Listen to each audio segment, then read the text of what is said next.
Brother Darrell, we on? We on? Greetings and welcome to another powerful edition of the Community Defender Talk Show. One powerful hour of truth, dispelling falsehood. I'm your host, Brother Darrell Muhammad, and we're so glad that you have tuned in to tonight's program. And of course, tonight's topic is Let's Take Hold of Our Future. We're going to be dealing with that topic because too often we have allowed our future to be in the hands of others. Understand that if you don't have an agenda for yourself, the world will give you its agenda. If you don't have a plan for yourself, somebody else will plan for you and utilize you in their plan. That is, of course, the reason why mass incarceration continues to significantly impact the black community. It continues to destroy families. It continues to keep people apart because we didn't give our young people an agenda. We didn't give them the God-given purpose. We did not inform them in many instances. And so a snake was able to bite them. A system of wickedness was able to derail them. And now many of our young people are sentenced to 25, 30, 50 years, sometimes life in prison and even the death penalty, often for things that they did not do because as a community, we did not take hold of our own future. We wanted to rely on other people to take care of and to look after our future. And of course, we know that there is an illusion of common ground. We do not have common ground with the white supremacists. We do not have common ground with the others.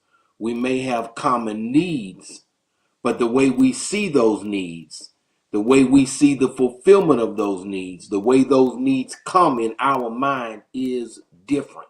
We do not have common ground. Everybody needs food, clothing, and shelter, health care, and education.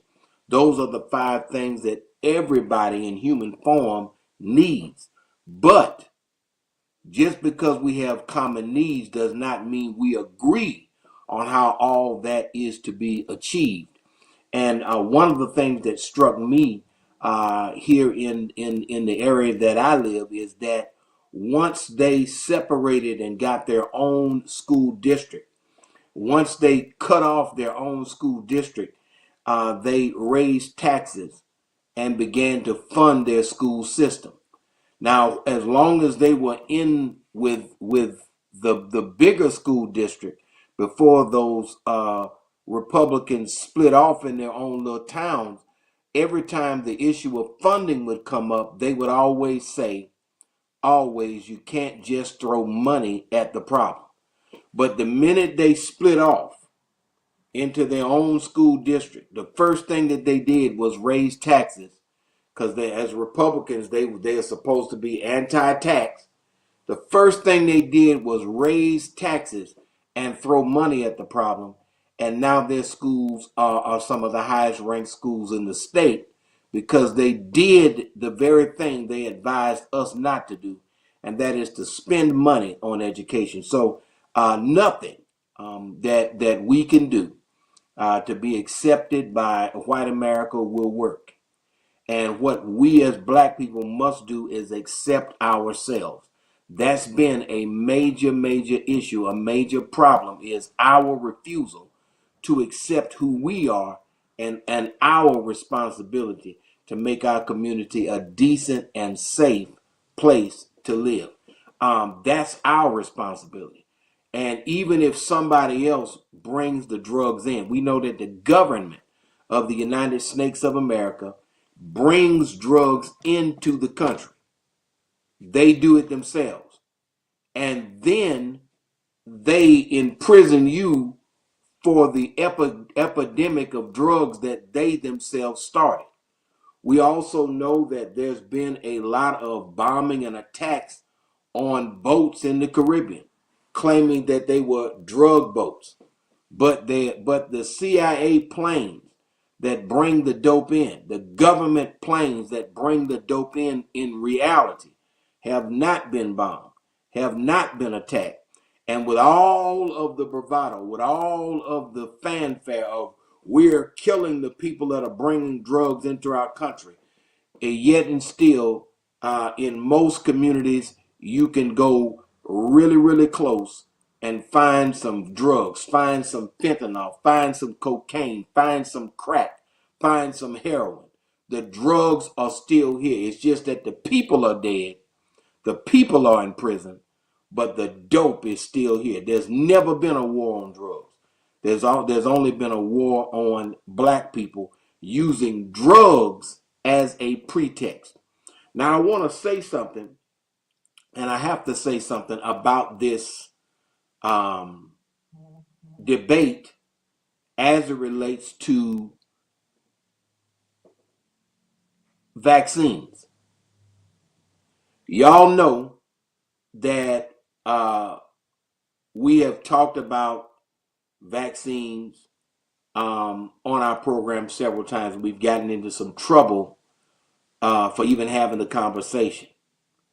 But here's the thing I would say, that the rate of autism has gone up and has a positive correlation with the rate of vaccination. We've gone from 13 vaccinations when I came through, maybe 9 when I was a child. Now the full schedule is over 72 vaccines, depending on the state. The other thing is that Florida, the state of Florida has erased all vaccine mandates. You can still get the vaccine, but the mandate, making it mandatory to go to school, making it mandatory to go to work, making it mandatory is the issue. Okay, if somebody wants to, with the fact that billions of dollars have been paid out in damages for vaccines, if you still want to take that chance, that's on you. Okay. Now, as for me and my family, when I was raising my family, we didn't do any. We didn't do any because of the risks of it, because of the vaccine injuries of it. Now, there is something called a vaccine injury compensation program. I want you to listen to that. It's a vaccine injury compensation program that is administered by the U.S. government. Now, there would not be a compensation program for vaccine injury if there were not any injuries. And billions of dollars have been paid out. Billions. Okay? In a special vaccine court, administrative court that was set up to absolve vaccine companies of any legal liability for damages caused by vaccines. Now, if it's safe and effective, why then have you paid out billions of dollars? And why is it that there is a law which shields the vaccine companies from all liability? That's a question. Now, many people are saying, and a lot of black folks are partisan, in that you're rolling with the Democrats so hard until you sign on to crap that is not good for the black community. When we understand that autism and is skyrocketing in our community, is coming from somewhere. They can say over and over that studies have debunked it, but they won't tell you what the name of the study is. They won't tell you how the study was conducted. Now, when I was in college, I had to take a class at Southern University called statistics. Statistics. And we were taught how to make statistical computations, how to take data, and from the data, using mathematical formulae, we were able to come to certain conclusions with statistics, with data. You bring the data in, you make your tabulations in accordance with that, with what's coming in, and bam, you have a result. But one of the things that my professor said was garbage in, garbage out. That if the data you plot is crappy data that's designed to mask what is going on, then you will not get the proper result. Now, understand, brothers and sisters, we're looking at a $60 billion annual profit from regular vaccines alone. They don't want you to question it. They want you to roll up your sleeves, take the shots, bring your children in, take the shots without questioning it. They do not want you to have informed consent. They want you to take their garbage, their manure, and just accept it while people are 30 years old at the house. 30 years old at the house instead of 3. Saying, Daddy gone bye-bye? Yeah, Daddy gone bye-bye. Okay, Daddy. And he's 30 instead of 3. You understand? Because something interfered with his nervous system that they don't want to tell you what it is, because there's $150 billion revenue stream with $60 billion in declared profits. But the way they break that thing down, they're making billions of dollars. So those who speak in favor of safe and effective have 150 billion reasons to keep saying that. And I want y'all to understand that. Those who are questioning it aren't making any money off of it. There's no money in questioning the safety of vaccines. So the likelihood of who's telling the truth, the people who are paid by the pharmaceutical industry, and then there are a lot of black doctors coming in and saying this is fair, and then you see under there that they're working with Pfizer. You understand? So understand, those people who are advocates of blind obedience to the vaccine regimen are normally paid to say that. Understand that. We brought to you on this program how the National Urban League was paid to advocate the mRNA shot. They were paid to do it. Many people were paid off. And if you remember, when Joe Biden tried the mandate thing, none of the black organizations, nobody spoke for black people, and the skepticism of black people, the skepticism that was logical of black people, nobody spoke on your behalf. The NAACP didn't say a damn thing for you. The Urban League didn't say a damn thing for you. The only people that spoke for your right to make your decision, remember the Democrats, my body, my choice. The only people that spoke up for you was the Honorable Louis Farrakhan and the Nation of Islam from a national and international perspective. And understand, Africa was 6% vaccinated and did much better with COVID being less vaccinated than the United States did. The United States did worse than anybody. The most vaccinated place, maybe between America and Israel, the most vaccinated place, and of course having some horrible, horrible results, which lets you know that all that they did was an absolute failure, and they tried to mandate it. Remember, Joe Biden told black women, my body, my choice, and wants you to feel empowered because you kill your child before it's born, and wants you to think that that's an empowering thing. I have a choice. You're killing your future.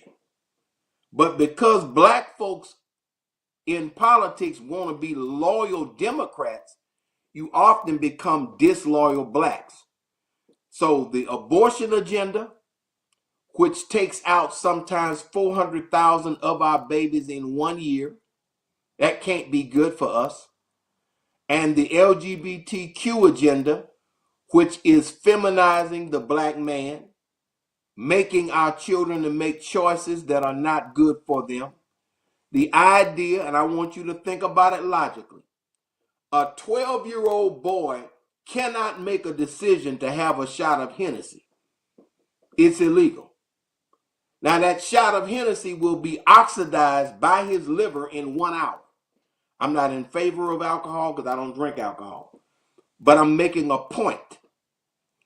That shot of Hennessy will be out of his system in 1 hour, maybe 1 hour and 30 minutes tops. It's toxic, but it won't remain in his system for long. He cannot legally, because we understand that alcohol is bad for young people. He will not, well, it's really bad for everybody, in my view. I'm not judging anybody, but in my view, you got 10,000 deaths just from car wrecks alone from alcohol. But the point I'm making is they can make a decision that to cut off their genitals at 12, but not be able to make a decision to have a drink or a beer at 12. And while I'm not in favor of a 12-year-old being able to do that, I certainly wouldn't be in favor of a 12-year-old deciding in California, deciding in Illinois, deciding in some of these states to be able to cut off his testicles, and he can make that decision without parental. They want it to where you don't even have to consult your parents, and they want to be able to come in between the child as well as the state to come in and coordinate a decision that's a permanent decision, but in that same state, it's illegal for that child to have a drink of Hennessy or to go buy a beer. And we know that's very temporary. So I want you to look at the logic of that. When we went to a community meeting about a new prison, these demons were in the meeting talking about a ward for trans children. In other words, they wanted to plant the seed in the people that were confined, to plant the seed and to provide the mechanism by which they could be made unnatural beings, to where they could be put to the side, and like a laboratory, you could grow the whole homosexual agenda right there in the jail. And the Nation of Islam opposed that, made it known, what in the world are you talking about trans for when you're talking about crime reduction, and how you want people to be rehabilitated, but while they're in jail, you want them to put a dress on knowing he's a boy, and you're calling it rehabilitation when it's destruction of the boy. Do you understand? Understand that these wicked people are fighting you on levels and in meetings that many of our people never go into. And you really do not have voices that are going to say, no, this is indecent. No, you're trying to market a lifestyle of freakishness that will not be good for the future of black people. Okay? Now, we're going to bring to the witness stand an honest white man. Now, many of you are going to say he was racist, but I'm going to have to say he's an honest white man. And I want you to listen to what he says to this black security guard. And I don't know if, Brother Director, you have it queued up or not, but I want you to listen closely to what he says to this black security guard, because he's in authority, and white folks in general do not respect black authority, whether it's the President of the United States or whether it's a security guard trying to make sure that a facility is safe. Black authority is something that is resented very often by the other race of people. So let's go ahead and roll that clip if we can. Real short clip. Get out of here. I'm gonna kick the shit out of you. Want to do it now? Yeah. Take a shot, motherfucker. Hey, get out of here. Yeah, I'm a fucking citizen, you fat shithead. You're a nigger. I said it. You're a fucking nigger. Oh, I'm sorry. Yeah. No, you're good. Okay. What are you gonna do? It's free speech. You fat, ugly shithead. Sorry. Fire! Fucking fire!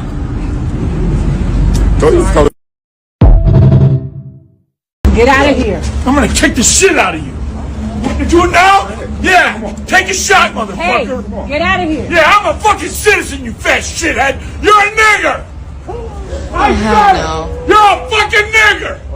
Oh, I'm sorry. Yeah. No, you good. Okay. What are you gonna do? It's free speech. You fat, ugly shithead. Sorry. Fire! Fucking fire!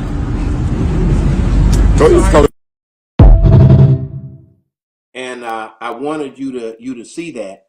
We allowed it to loop a couple of times, but this is and understand many of you want to believe that he's an exception to the rule. I would say that guy there is honest. I would say his opinion is in the majority. I know it's rough. I know you got you got somebody you go out and have beers with. I know you're friendly with somebody at work, but I'm telling you, that's what it is. Understand that is how they feel. That's the majority. I ain't saying it's everybody, but it's for sure over 80% of those people feel the way that he does. And what did he say? I'm a citizen. You're the N-word, right? So your citizenship is not something that they respect. They understand that the true citizens of white America are white folks. It's you and I that are going to fight in all these wars, thinking we're something that we're not. But they are telling you straight up, you can call yourself a citizen, but nah, you're not. It's like saying that you got $1 million, that you're a millionaire and your account is frozen and you can't get to any of the money. So you got to take a minimum wage job because you are supposed to be a millionaire, but the money is still locked up. You understand? So you're really what? You're not what you say you are, what you think you are. What did he say? I'm a citizen and you're the N-word. I'm just letting you know. And I'm glad that this honest white man. And keep in mind, I'm grateful for an honest man. And I don't have a problem. I got some tie issues, but I don't have a problem with somebody being honest about how they really feel. Some of you are hurt and you're insulted because of that, but I don't really. It doesn't really bother me when somebody is honest about how they feel. And that's what I prefer them to be. I would prefer somebody who's honest over somebody who lies about how they truly feel and what America really is. America really is a racist situation. And for you and I to get caught up in our rights, he's letting you know straight up, I don't respect your rights.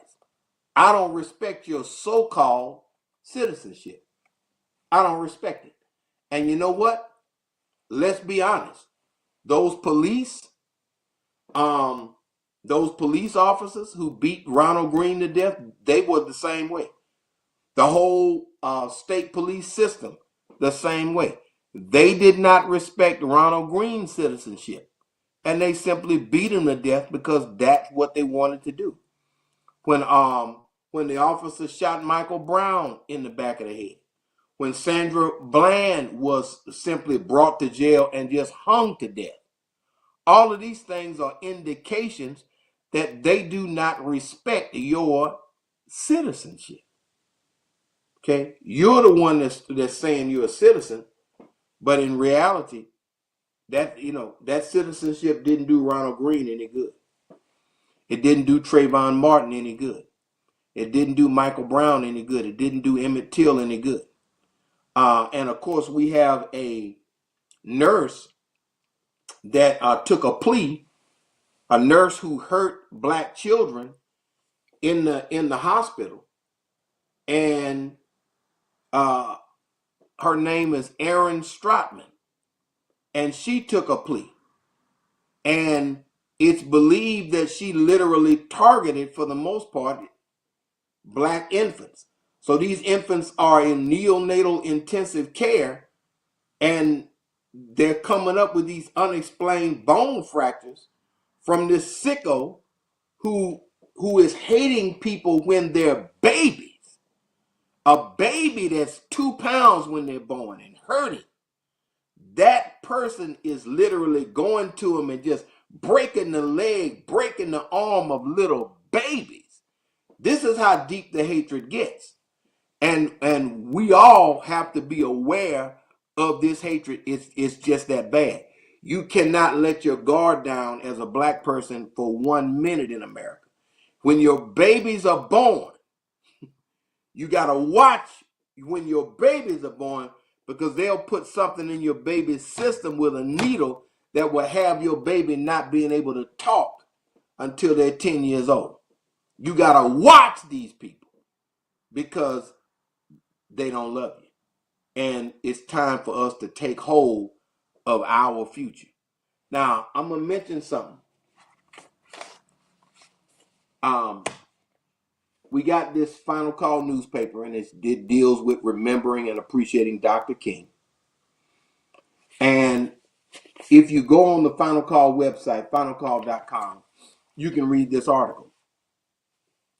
But it deals with how the legacy of Dr. King has been limited and marginalized. I want you to check this out. Now, Dr. King has been reduced to a slogan, reduced to the idea of him wanting to hold hands with white people, and eliminating the idea that Martin Luther King wanted better for black people. And however he achieved that goal, that was the goal that he wanted. He wanted a better life for black people.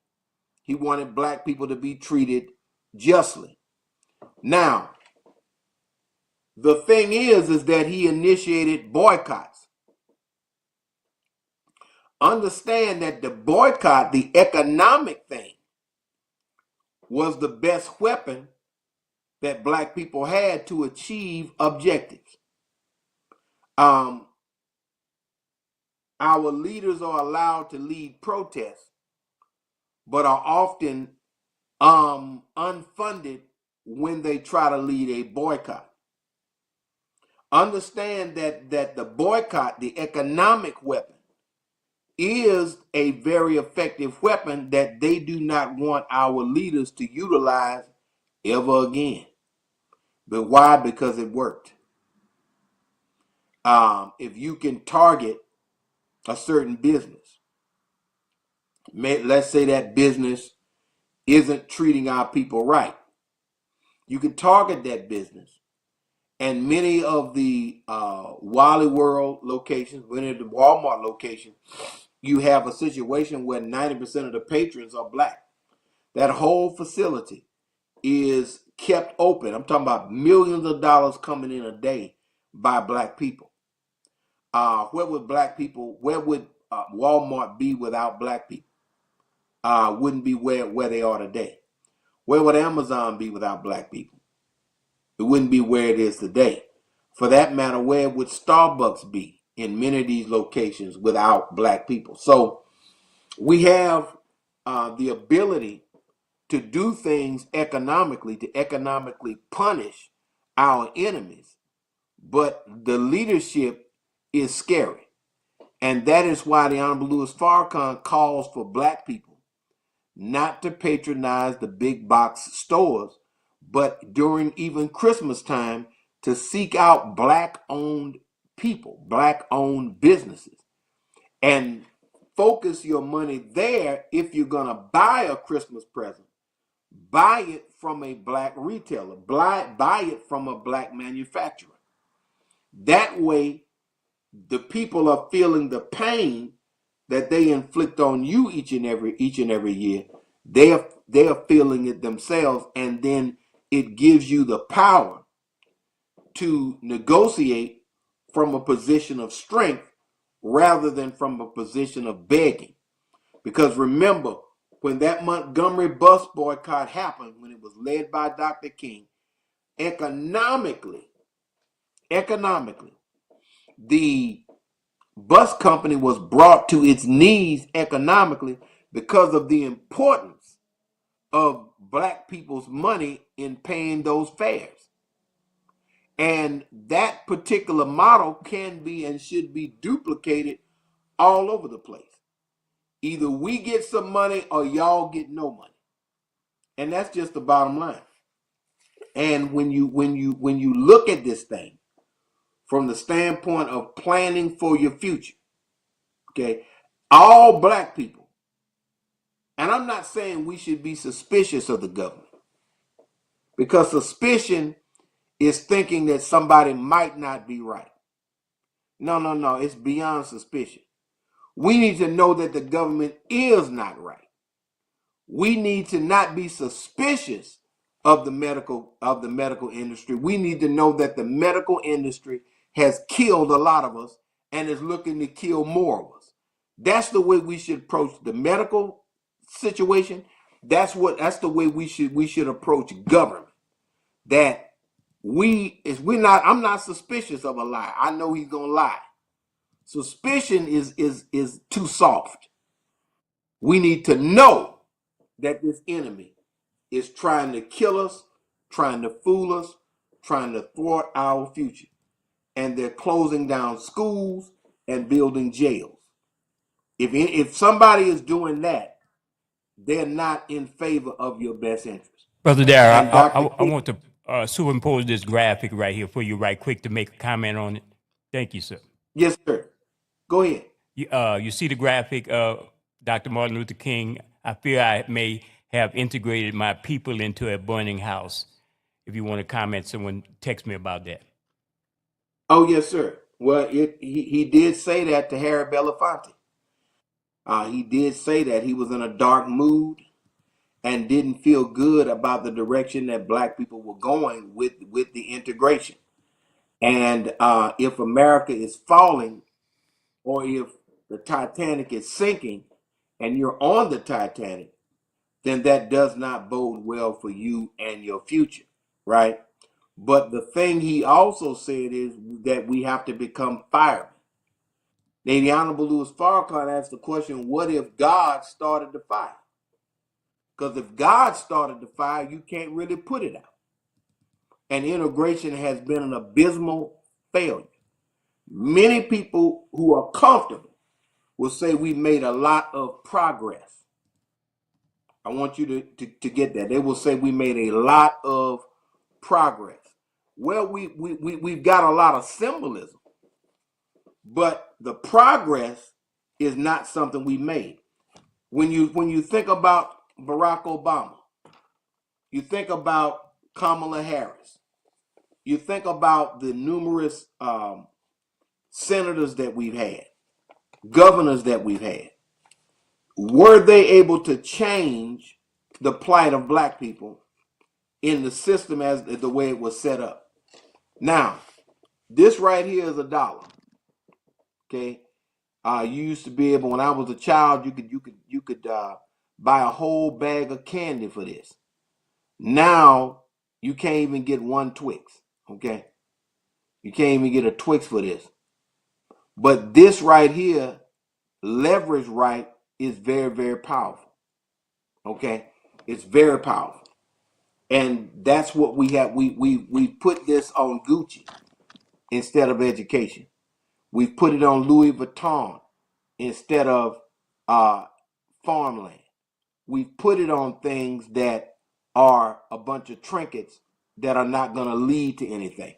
We've made those decisions, and we've been led to make those kinds of crazy decisions.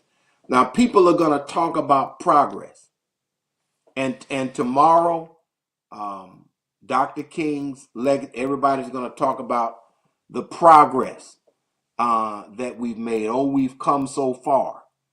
Well, when Dr. King was here, we had an 80% of the households were two-parent households.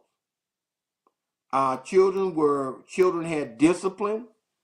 That strap was being put on the butt of these children. These children were going to school, getting, as the old folks used to say, getting their lesson out. And they were making progress. But now you're looking at 20% of our families being two-parent households, and our families being destroyed with mass incarceration, drugs that are being dropped in. And understand that the opioid epidemic that really, really hit white folks is treated totally different from the crack epidemic that was perceived to be aimed at black folks. So understand that these things are treated very differently. And the progress that people talk about, if we have 10,000, 12,000 black elected officials, okay, but our families are broken up, that ain't progress, brothers and sisters. That is not progress. I'm going to try to do something right quick in a second. But the number of black elected officials has gone up. But the number of people looking out for black interests has gone down. We have, black folks on a lot of these metro councils. A lot of these places like St. Martinville and other places, and there's always some Uncle Tom that votes with the other people that keeps progress from happening. Always. There's always people that they have in their pocket. The same is true with the school board. The school board is such that you have a majority black student body that the decisions are being made by a majority white school board. That ain't progress. Okay, that's not progress. So I would just like our people to tell the truth, and for us not to be these hope fiends that society has made us to be. Not dope fiends, but hope fiends. Meaning that all we're looking for is hope. And, our brother Jesse said, keep hope alive. And to a degree, you have to keep hope alive, but don't hope in something that won't work. And having more black elected officials who depend on white people for their campaign contributions is still not going to get us anywhere, because they have to vote the same as the white people want them to vote. When you go to a Metro Council meeting in Baton Rouge, before every vote, you'll see 2 or 3 of our people kind of look down at their phone because they get texted on how to vote. You can see they don't even cast their vote until they look at their phone. And they look at their phone and say, oh, okay, no, I vote no. I thought you were going to vote yes. Well, no, it's no. And they're looking at their phone. And you can go online and just look at it. And you'll see them as puppets looking at their phone. So the idea that we have 10,000 black elected puppets doesn't help the masses of our people at all. Now, it does provide a job for the puppet. And I'm going to ask this question. How many black elected officials are in America? According to Congress.gov, there are 61 African American members of the House and 5 in the Senate. This House number includes 2 delegates.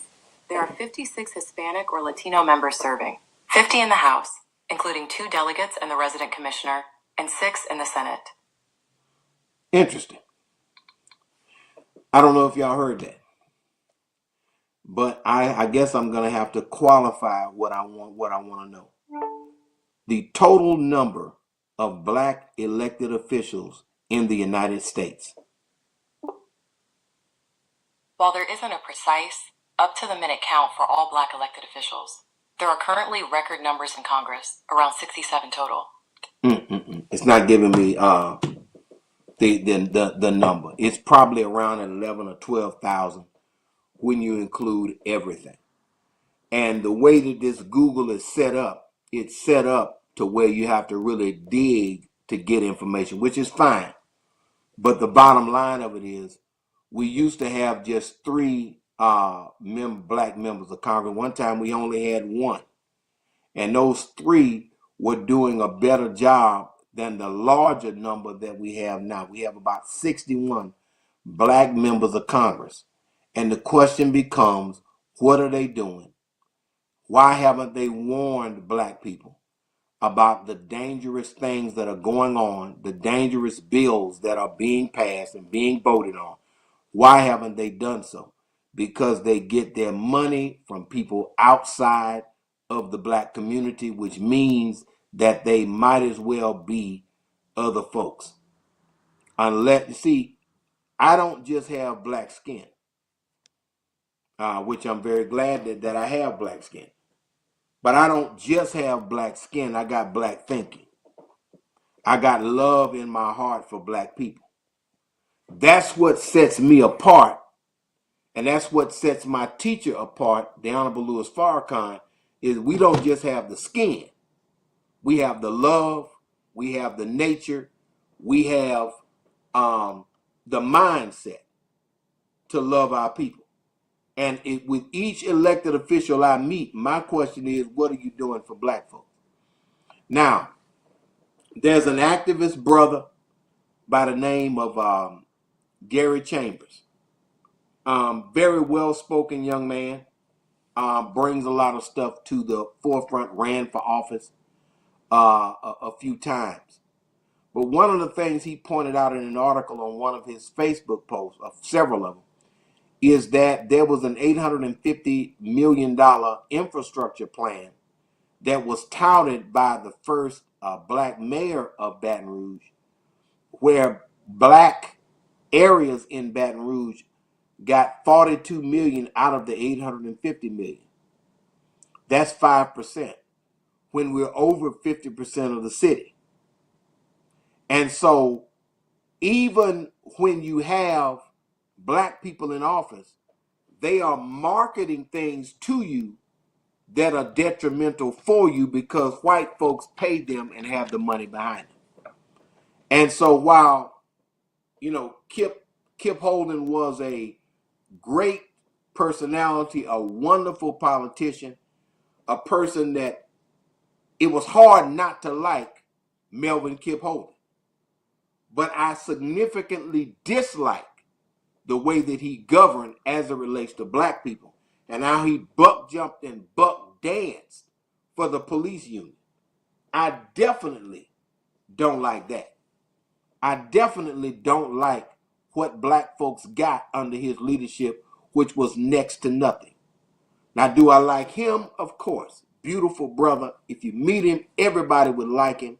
But when you look at the substance of how he administrated the city, how he gave everything to other folks and gave hardly anything to us, giving them a multi-million-dollar drainage things and all kind of culvert, all kind of infrastructure, and giving us a couple of sidewalks in the hood. That's it. A little more than that. So that's just, when people talk about progress, Obama was an example of progress. No, Obama was part of the deception. A lot of these black mayors were part of the deception. And I would have to say that in New Orleans, because I grew up in New Orleans, when Ernest Dutch Morial got elected, he brought black folks into government at rates that were never seen before.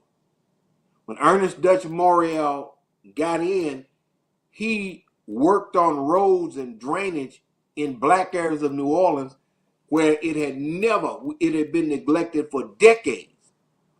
And so to a large degree, he did do things and redirected resources that literally helped black folks, and he brought black folks into the government that they were paying taxes to at a much, much higher rate than we had ever seen. I don't agree with everything that he did, but I do know that his administration, he did attempt to make things better for black folks. But we do not have those kinds of black politicians these days. They talk strong, but they act weak. And that is why I say we have to take hold of our own future. Meaning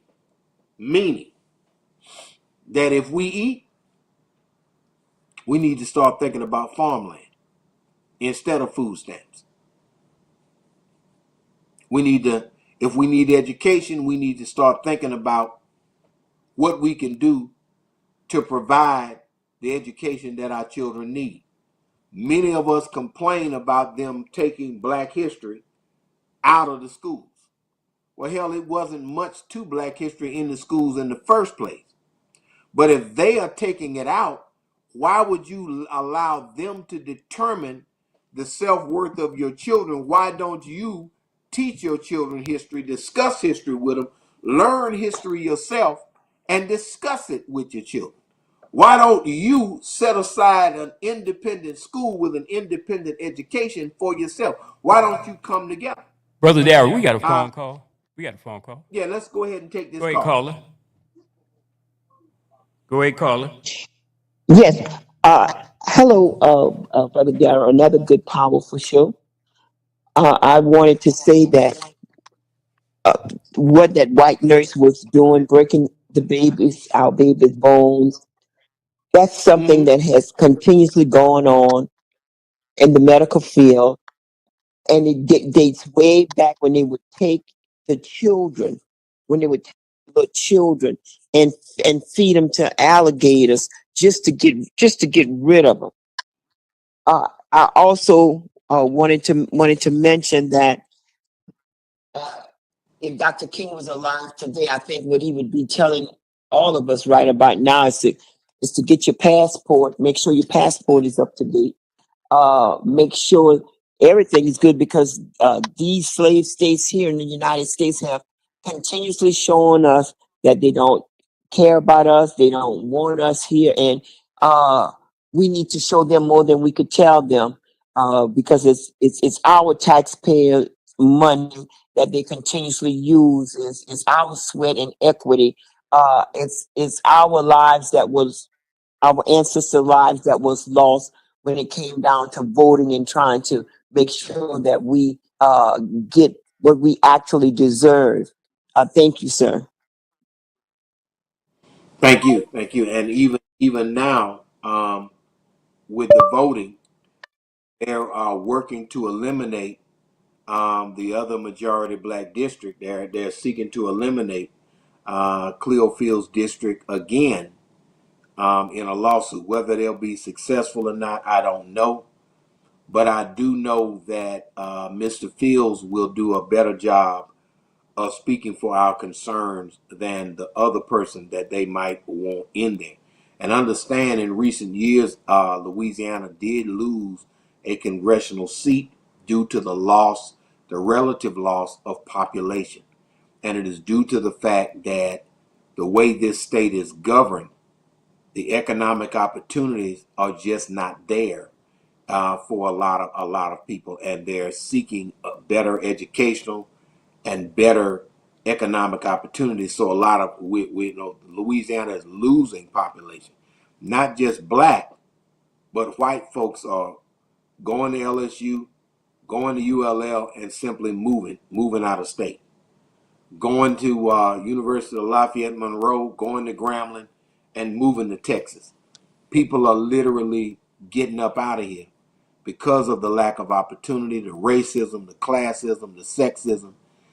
It's just getting much where it's making it difficult for people to chart a future here in this state. And when I look at the beautiful people of the state of Louisiana, the cultural richness of the state of Louisiana, the mark, the very, very strong mark of African culture on Louisiana, uh, understanding gumbo is African, understanding much of which they call Cajun is African.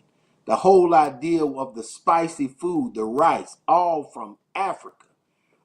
We have made an indelible mark on this state, and it's a shame that the way the state is governed, it's really marketing Black culture. It's calling it Cajun, but it's really marketing us and our culture. It's not rap.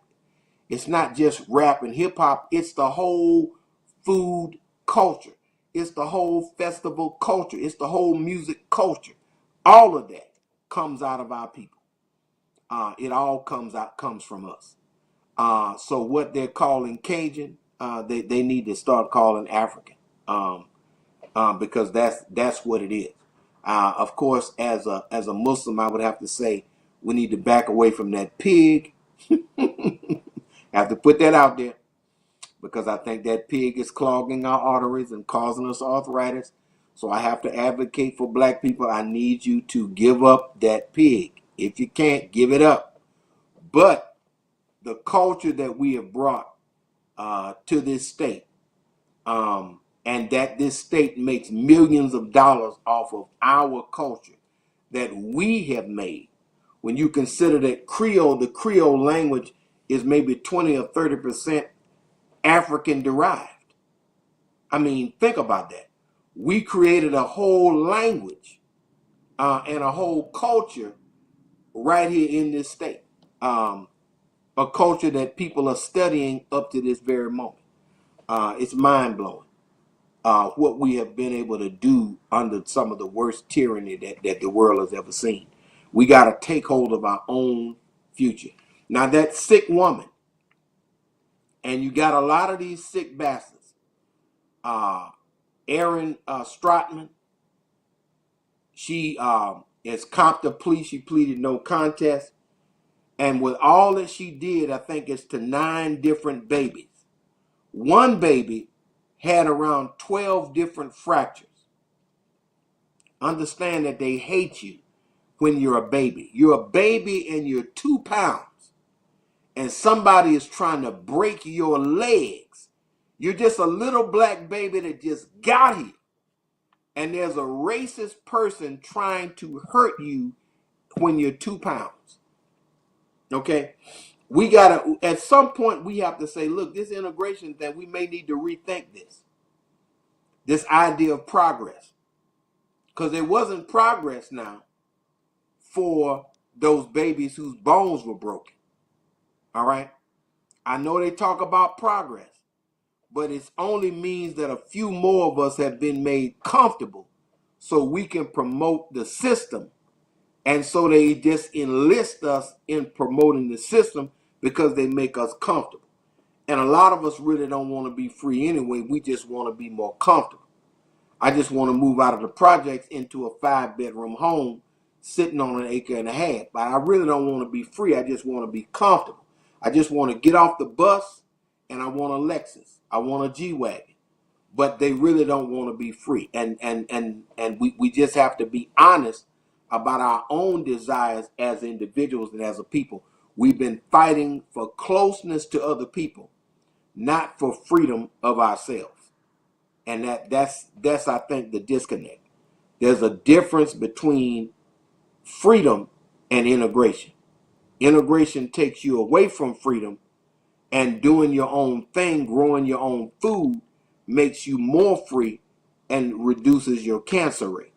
All right, so that's what and then of course we got to realize that a lot of people who are in the activist community, a lot of people who work on behalf of black people have come down with cancer.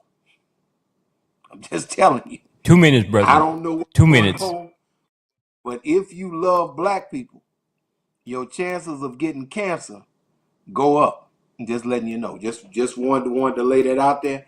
I'm not telling you to be suspicious. I'm telling you to understand that this enemy would do something like that. Now, remember, let's not be hypocritical tomorrow. Let's not be cowardly people that honor a brave man. Let's be brave ourselves. Okay, go and read the article.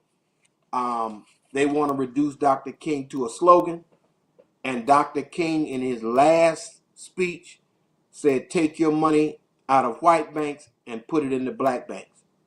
Remember that Dr. King said, everybody that talks about the legacy of King, make sure that they know he wanted black banks to be strong, black insurance companies to be strong, black businesses to be patronized by black people, And he wanted us to use this thing, this little thing called a dollar, which you can hardly get a damn thing with it now. He wanted us to use this for our own benefit. I just wanted to lay that out there. If you don't mention that, you're not really being true to the legacy of Dr. King. All right. And we also know that the most honorable Elijah Muhammad advocated the same thing. He advocated us making our own shoes, 30 seconds. making our own 30 clothes, seconds. and all of that. So, but anyway, may God continue to bless you as your brother is going to come back next month with another edition of the Community Defender. We hopefully will deal with the issue of education in a very in-depth way in the month of February. And may God continue to bless each and every one of you. I'm your brother who loves you, Brother Darrell Muhammad, Community Defender. Assalamu alaikum.